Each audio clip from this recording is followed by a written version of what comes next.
आदिवासी news uncut मध्ये तुम्हा सगळ्यांचं स्वागत करते। या बातमीपत्रात आढावा घेऊया टॉप 10 घडामोडींचा।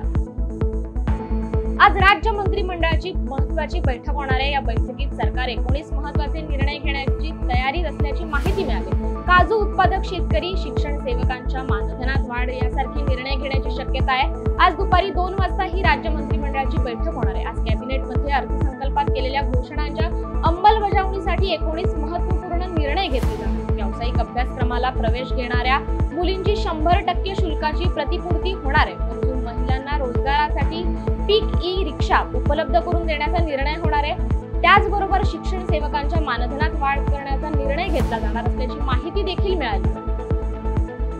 विधानसभेच्या पायऱ्यांवर विरोधकांनी महागाई विरोधात आंदोलन सुरू केलंय।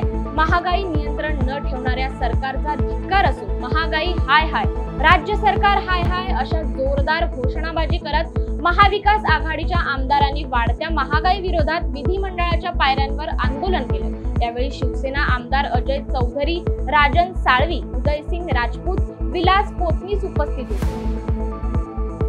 आदिवासींच्या विविध प्रश्नांवर मुंबईत यशवंतराव चव्हाण सेंटरमध्ये एका राज्यस्तरीय बैठकीचे आयोजन करण्यात आले। राष्ट्रवादी काँग्रेस शरदचंद्र पवार पक्षाचे अध्यक्ष शरद पवार आणि शिवसेना उद्धव बाळासाहेब ठाकरे पक्षप्रमुख उद्धव ठाकरे या प्रमुख नेत्यांना आमंत्रित करण्यात आले। आदिवासी विकास केंद्राकडून आज यशवंतराव चव्हाण सेंटर येथे सकाळी 10 ते दुपारी 4 या वेळेत बैठक आयोजित केली आहे। यावेळी आदिवासी क्षेत्रातील शिक्षण, आरोग्य, पोषण, उपजीविका, रोजगार, जल, जंगल, जमीन, स्वशासन कायदा यांच्या प्रभावी अंमलबजावणीसाठी स्वयंसेवी संस्था यांच्या राज्यस्तरीय संवादाचे आयोजन केले। अंशदायी पेन्शन योजना रद्द करून सर्वांना जुनी पेन्शन योजना लागू करण्याच्या मागणीसाठी जालन्यात मराठवाडा शिक्षक संघाने जिल्हा परिषदेच्या माध्यमिक शिक्षणाधिकारी कार्यालयासमोर धरणे आंदोलन सुरू केले। राज्यातील निकषपत्र, विना अनुवादित शाळा, वर्ग व तुकड्यांना प्रचलित अनुदान सत्रानुसार 100% अनुदान द्यावे यासह विविध मागण्यांसाठी मराठवाडा शिक्षक संघाने आंदोलने हत्यार उपसले। जोपर्यंत मागण्या पूर्ण होणार नाहीत किंवा जिल्हा प्रशासनाकडून मागण्या पूर्ण करण्याबाबत लेखी आश्वासन मिळणार नाही तोपर्यंत आंदोलन सुरू ठेवण्याचा इशारा आंदोलकांनी दिला।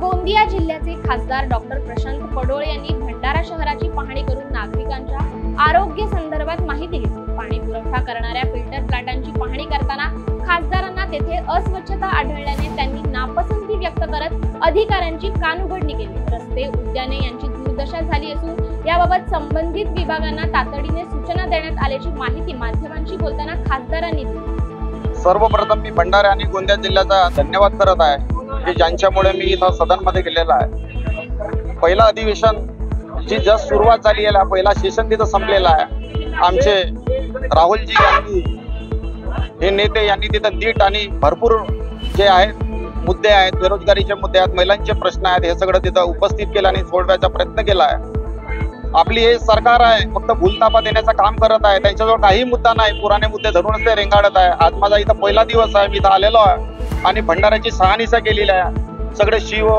PWDचे इंजिनियर सगळे इथं माझ्यासोबत उपस्थित आहेत आणि या भंडाऱ्याला कसं चांगलं करायचं, गड्डे कसे बुजवायचे, त्याच्यानंतर पाणी आहे, पाणी दूषित आहे, तिथं किडं पडलेलं आहे, ते सुद्धा आम्ही बघितलेलं आहे। आपल्या भंडाऱ्यातील शहराच्या लोकांना कसं स्वच्छ पाणी मिळेल याच्याकडे आपण लक्ष देऊ।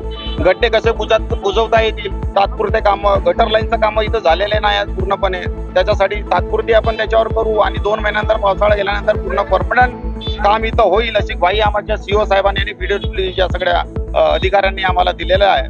तिथं फिरण्याकरता एकही गार्डन अवेलेबल नाही आहे। आता गार्डन मध्ये गेलेला आहे, तिकडे जंगल आहे, तिकडे सगळे आजच्या काळात ते नवीन जे मुलं आहेत ते नशेडी गांजा वगैरे आणि दारू वगैरे पिऊन तिथं येतात। सगळ्या इथं महिलांना तिथं धोका आहे आणि धोक्याचे वातावरण इथं लहान मुलींना आणि ऍक्सिडेंट होत आहेत। तिथे तिकडे गड्डे असल्यामुळे इथं ऍक्सिडेंट सुद्धा होत आहेत। त्याला थांबवण्याचं काम आणि त्या पार्कला एक भंडाऱ्यावासियांना चांगली पार्क फिरायला जायला पाहिजे, ते पार्कचं काम करण्याचं आश्वासन इथं CO साहेबांनी दिलेलं आहे। महापालिका हद्दीतील चिखली रिव्हर रेसिडेन्सी गृहनिर्माण सोसायटीच्या पाठीमागील बाजूस इंद्रायणी नदीच्या पूररेषेत उभारलेल्या 29 अनधिकृत बंगल्यांवर कारवाई करावी। 6 महिन्यात ही कारवाई पूर्ण करून अहवाल सादर करण्याचे निर्देश राष्ट्रीय हरित न्यायाधिकरणाने पिंपरी चिंचवड महापालिकेला दिले। तसेच पर्यावरणाची हानी केल्याप्रकरणी बांध कामगारांकडून 5 कोटी रुपयांचा दंडही वसूल करण्याचे निर्देश दिलेत। शहरातून वाहणाऱ्या इंद्रायणी नदीकडेला 100 मीटर परिसरात निळी पूररेषा आहे. या रेषेच्या आतमध्ये कोणतीही बांधकाम करता येणार नाही असे असताना चिखली रिव्हर रेसिडेन्सी गृहनिर्माण सोसायटीच्या पाठीमागे इंद्रायणी नदी पूररेषेत 29 बंगले उभारले. मुंबई पुणे एक्सप्रेस वेवर आज सकाळी एका ट्रकने समोरील गॅसच्या टँकरला जोरदार धडक दिली, तर गॅसच्या टँकरने समोरील कार कंटेनरला जोरदार धडक दिल्याने 3 वाहनांचा विचित्र अपघात झाला. यामध्ये गॅस टँकर चालकाचा केबिनमध्ये अडकून जागीच मृत्यू झालाय. या अपघाताची माहिती मिळताच महामार्ग वाहतूक पोलीस, लोकमान्य रुग्णालयाची टीम आणि रेस्क्यू टीम तात्काळ घटनास्थळी दाखल झाली. तिन्ही वाहनातील अडकलेल्या व्यक्तींना बाहेर काढून अपघातग्रस्त वाहने क्रेनच्या सहाय्याने बाजूला घेऊन एक्सप्रेस वे वाहतुकीसाठी चालू करण्यात आले. इंदूर पुणे महामार्गावर मनमाड जवळच्या पुलंदगाव शिवारात बस कलंडून झालेल्या अपघातात 6 प्रवासी जखमी झाले. पुणे दोंडाई या बसचा अपघात झाला असून या बसमध्ये 26 प्रवासी प्रवास करत होते. सुदैवाने कुठलीही जीवितहानी झाली नसून अचानक ब्रेक लावल्याने बस रस्ता सोडून एका बाजूला कलंडली. जखमी झालेल्या प्रवाशांना स्थानिक नागरिकांच्या मदतीने मनमाड येथील शासकीय रुग्णालयात उपचारासाठी दाखल करण्यात आले. अमरावतीच्या भिवापूर डॅम मध्ये काल सायंकाळी एक युवक बुडाल्याची घटना घडली होती. माहिती मिळताच बचाव पथकाने तात्काळ घटनास्थळी दाखल होत शोध कार्य सुरू केले होते. रेस्क्यू टीम मधील पाणबुड्याची गळ टाकून शोध घेतला असता बुडलेल्या तरुणाचा मृतदेह रात्री हाती लागला. त्याची ओळख पटली असून तो महेंद्र कॉलनी येथील रहिवासी अक्षय नस्करी असल्याचं निष्पन्न झालं. दरम्यान शोधकार्य पाहण्याकरता नागरिकांनी मोठ्या प्रमाणावर गर्दी केली.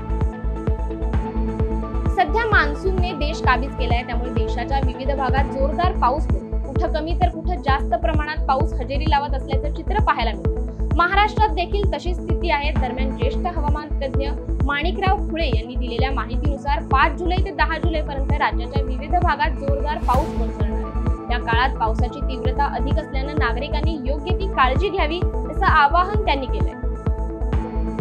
वेळ झाली आहे टॉप 10 मध्ये इथेच थांबायची. पाहत राहा न्यूज अँड कट.